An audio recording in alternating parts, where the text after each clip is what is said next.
Эми токсикоз деген эме жаман бала экен да. Угуп калчу элем. Элдин аялдары аттын кезегине, кайнатасын эмесине жаман жыттырга талак болчу эле. Карга талак болот дейт. Кардын жыты жок да эркек. Баары жакшы болот. Ты что такой широкий, что ли?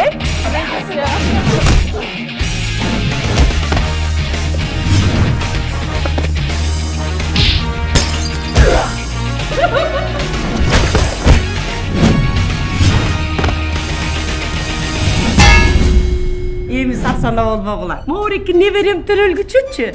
Жаныңда жардам берем. Мен сага айтпадым беле сага болбойт деп. Бул балага зыян да. Бул деген небереге зыян да. Сиздин небереңиз бул менин балам. Өзүм каалаганда жашаймын.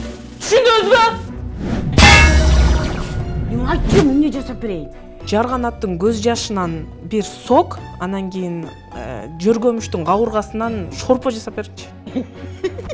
Жаралай айтпайт беле, курсагым ток депчи.